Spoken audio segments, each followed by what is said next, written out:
Ideas, where do they come from? Especially the ones that set you off on the path to new discoveries. The journey for me began with a question. What if you asked people from different ethnic groups and cultures about their race relations experiences over time? Imagine asking blacks, whites, Hispanics, Asians, Native Americans, and even those folks who check the box that says other, and having them all take part. Race is a shameful dilemma in the United States. But I'll tell you one thing, it's a topic that once it is raised, everybody wants to pull up a chair at that table. I'm Kitty Oliver, and this is Crossing Cultures, Changing Lives, where we go beyond the walls that separate us and we try to find some common ground. I've been collecting life histories and race relations experiences for the Historical Archives for several years now. And you never know where an encounter is going to lead. We'll revisit one of the narrators later and pick up her story. We're also going to talk about this storytelling technique and how it can be used in very innovative public ways. But any discussion begins really with a close encounter, when friends get together over coffee and just talk. I'll bet you want to listen in. Well, that's what we're here for. Come and join us. I found it difficult. And I think, well, because of being raised in a city with very distinct ethnic enclaves, okay, your ethnic identity became really important, and you were pitted, now middle class, lower middle class people were kind of pitted against one another. There was the Italian neighborhood and the Polish neighborhood, there was the African American neighborhood, the Irish neighborhood, and you were competing for jobs, you were competing for housing, you were competing over what food was going to be in your local supermarket.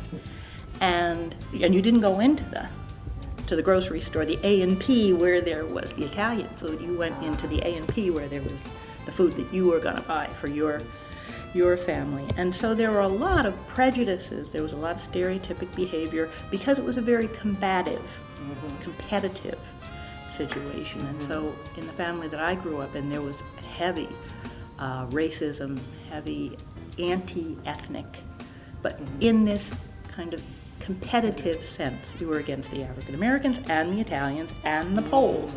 It was only the Irish that were good. Growing in China, I wasn't aware of the concept of race. I read about race that was issued in the United States, in England, but not in China. There was color issue. You know, someone is darker than the other because being darker is associated with rural population. The peasants are out in the sun all the time. So the urban working population is indoor. Therefore, they are lighter in skin. So that has some capital in terms of skin color. But I have to say that I became racialized after I came to the United States. I became aware of what it meant to be a Chinese and what I was supposed to look like, because people would comment that you don't really look Chinese, you don't act Chinese. And it's very strange. And you play tennis, you play basketball.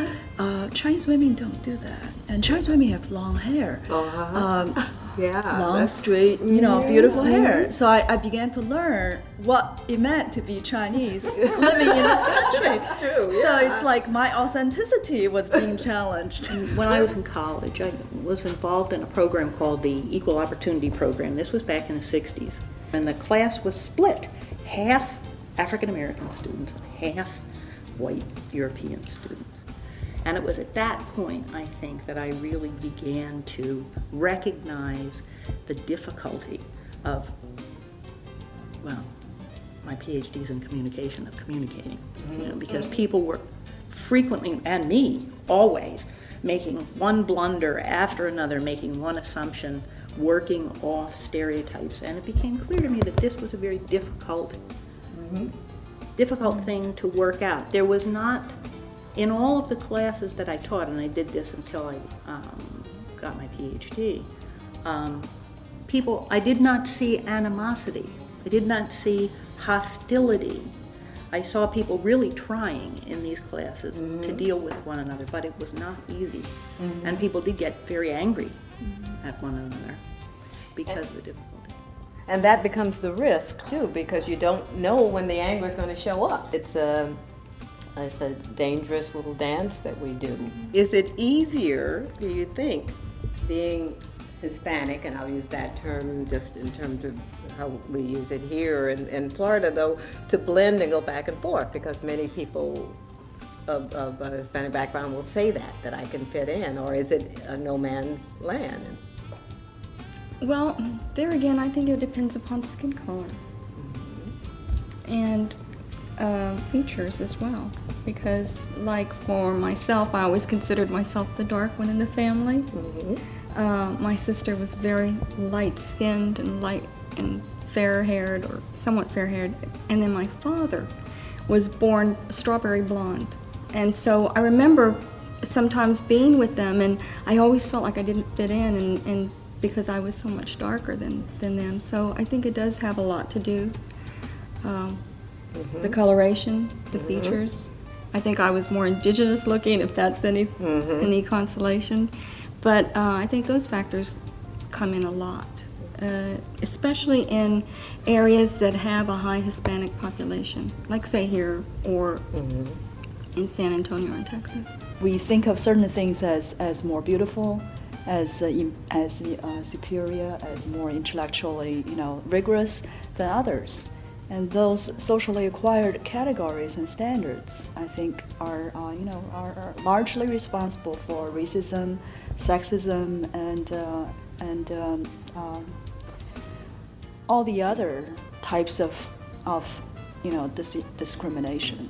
Growing up from the barrio, it's almost presumptuous of me to even think about getting a higher education. Beyond high school, you mean? Yeah, beyond high school. That's it. So were you the first in your family? Yes, I'm the first in the family to go to, not the first to go to college, but the first to pursue an advanced degree. So that one is a kind of stepping out of the boundaries and yeah, that's like me too, with my family, yeah, very much so. So we're the first generation in a lot of other ways.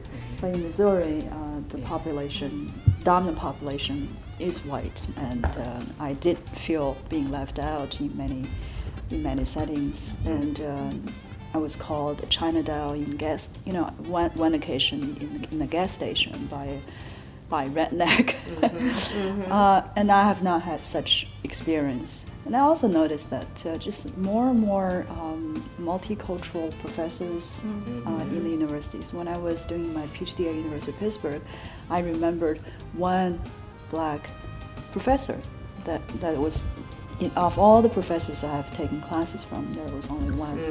And now it's, you could see 3, 4, 5 in the department. So that I think change is taking place. In terms of the general culture, there are so many prominent and talented African Americans who are now highlighted in a variety of ways in the classroom, professionally, and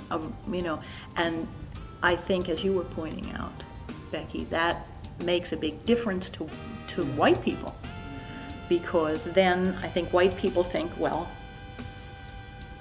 maybe I was wrong, or maybe my parents were wrong. I mean, maybe, and the more people you work with, the more people you sit next to in class, the more you are challenged, the stereotypes are challenged, and I see a lot of change. And I think that integrated education has made a huge difference, because in the classroom, and I see, I'm sure all of us see this teaching in Florida, the kids will discuss something and you get all these different perspectives, and the students try to evaluate each perspective. And well, they're the same age as me, they've been through similar experiences.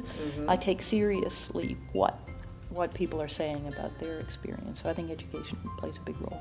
And it's interesting, I found too in these discussions about race, when I'm talking with younger people about it, they're interested in our experiences to resonate with theirs. And I mean, I think they end up, appreciating their experience now by having that perspective.